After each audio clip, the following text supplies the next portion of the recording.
أعوذ بالله من الشيطان الرجيم. بسم الله الرحمن الرحيم.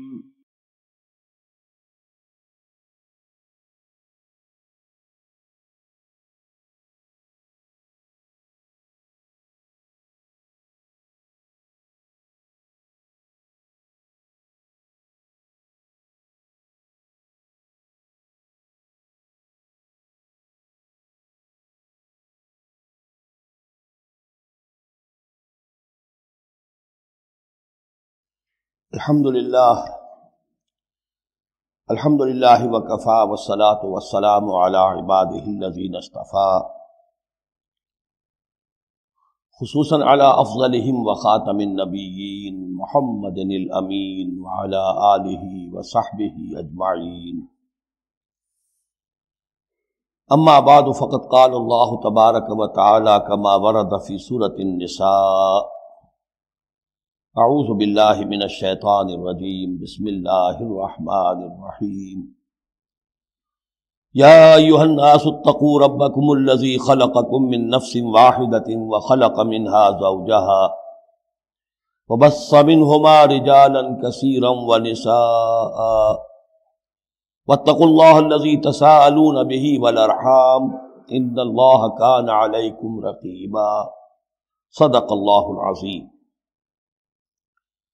رب اشرح لی صدری ویسر لی امری واحلل عقدۃ من لسانی یفقہوا قولی. اللہم ربنا الہمنا رشدنا واعذنا من شرور انفسنا.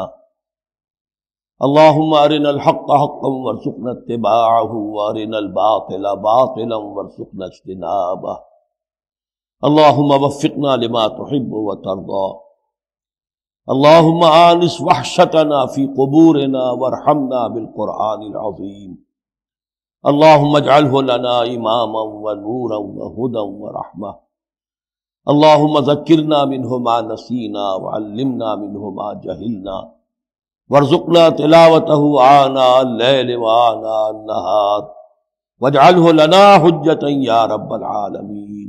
آمین. آج ہم اللہ کا نام لے کر سورہ نساء کا ترجمہ اور مختصر تشریح شروع کر رہے ہیں. جیسا کہ میں آپ کو بتا چکا ہوں کہ قرآن مجید میں مکی اور مدنی صورتوں کے جو گروپ ہیں ان میں سے پہلا گروپ 5 صورتوں پر مشتمل ہے. مکی صورت صرف سورہ فاتحہ ہے، حجم میں بہت چھوٹی، معنی میں، مفہوم میں، عظمت میں، فضیلت میں بہت بڑی.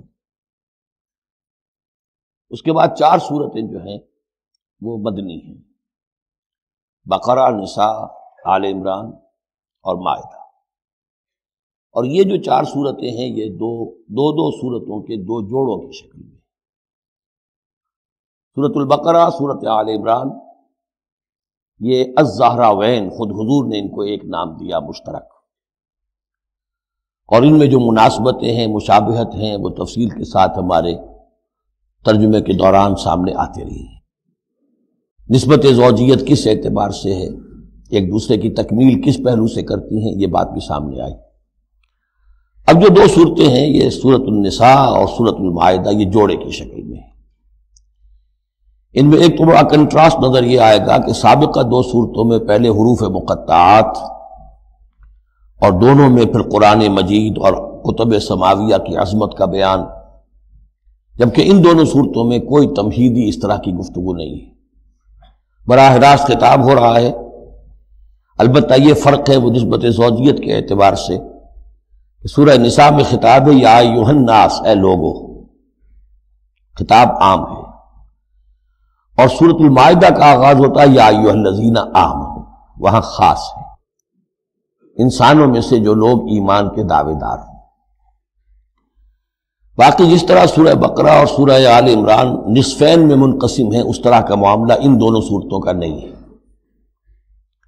اپنے اسلوب کے اعتبار سے یہ دونوں صورتیں سورہ بقرہ کے نصف ثانی کے مشابہ ہیں، یعنی چند مضامین کی لڑیاں چل رہی ہیں لیکن آپس میں اس طرح بٹی ہوئی ہیں، گتھی ہوئی ہیں رسی کی طرح کہ وہ نظر آئیں گی کٹواں، ایک لڑی لال ہے، ایک پیلی ہے، ایک ہری ہے، ایک نیلی ہے، لیکن جب آپ ان کو بٹ دیتے ہیں تو ایک طرف سے دیکھیں گے تو وہ کٹا پھٹا رنگ نظر آئے گا، مسلسل لال نہیں نظر آئے گا، مسلسل پیلا، نہ نیلا نہ ہرا۔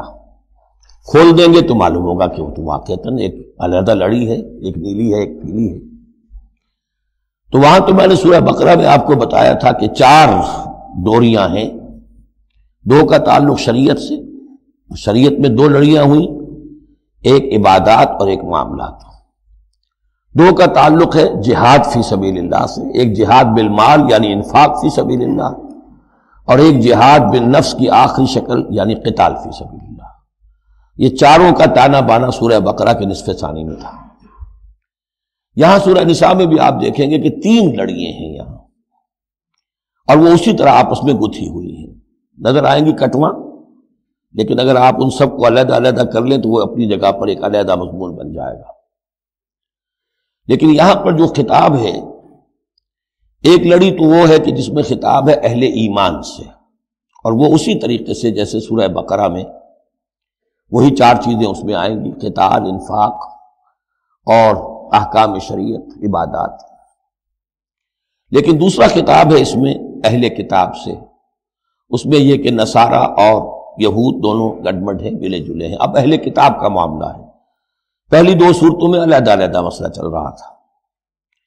تیسرے سب سے بڑا حصہ اس سورہ مبارکہ کا وہ ہے جو منافقین سے خطاب پر مشتمل ہے، لیکن وہ اکثر و بیشتر لوگ وہاں بات سمجھ نہیں پاتے، اس لیے کہ وہاں بھی خطاب ہوتا ہے یا ایھا الذین آمنوا سے۔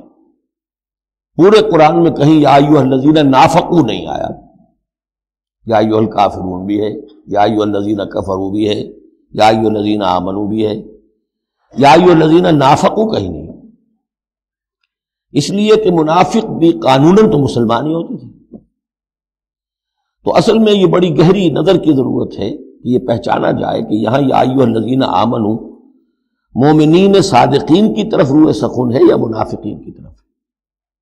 اگر یہ فرق نہ کیا جائے تو بڑی غلط فہمی ہو جاتی ہے بعض مقامات پر۔ مثلا سورہ توبہ کے بعض مقامات ہیں، یا ایھا الذین آمنوا ما لکم اذا قیل لکم انفروا فی سبیل اللہ اثاقلتم الی الارض، اہل ایمان تمہیں کیا ہو گیا جب تمہیں کہا جاتا ہے اللہ کی راہ میں نکلو تو تم بوجھل ہو جاتے ہو، زمین میں دھسے جاتے ہو۔ تو اس سے ایک عام سوء ظن پیدا ہو سکتا ہے کہ شاید یہ عام مسلمانوں کا مسئلہ تھا۔ یہ عام مسلمانوں کا مسئلہ نہیں تھا، یہ منافقین کا مسئلہ تھا۔ روح سخن وہاں منافقین کی طرف ہے۔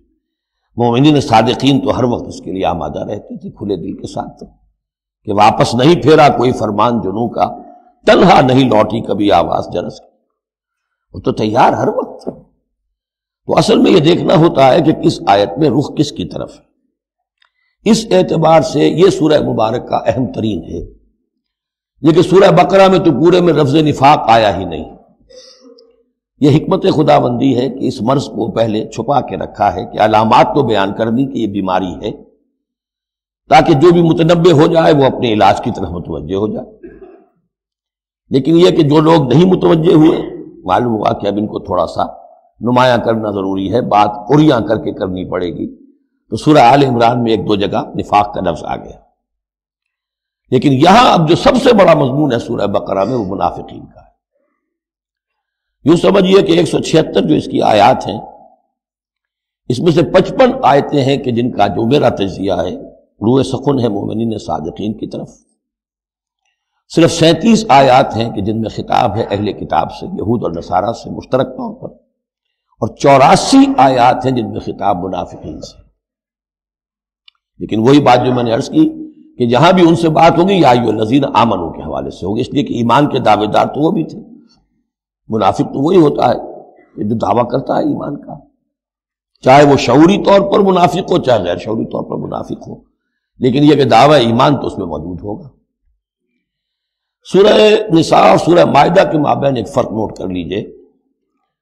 انسانی تمدن میں سب سے بنیادی چیز جو ہے وہ ہے معاشرہ، اور معاشرے میں عورت اور مرد کا تعلق، اور نمبر 2 جو معاشرے میں کچھ کمزور طبقات ہوتے ہیں ان کے لحاظ کا خیال، ان کے حقوق کا لحاظ کرنا۔ یہ مضمون آپ کو ملے گا سورہ نساء میں۔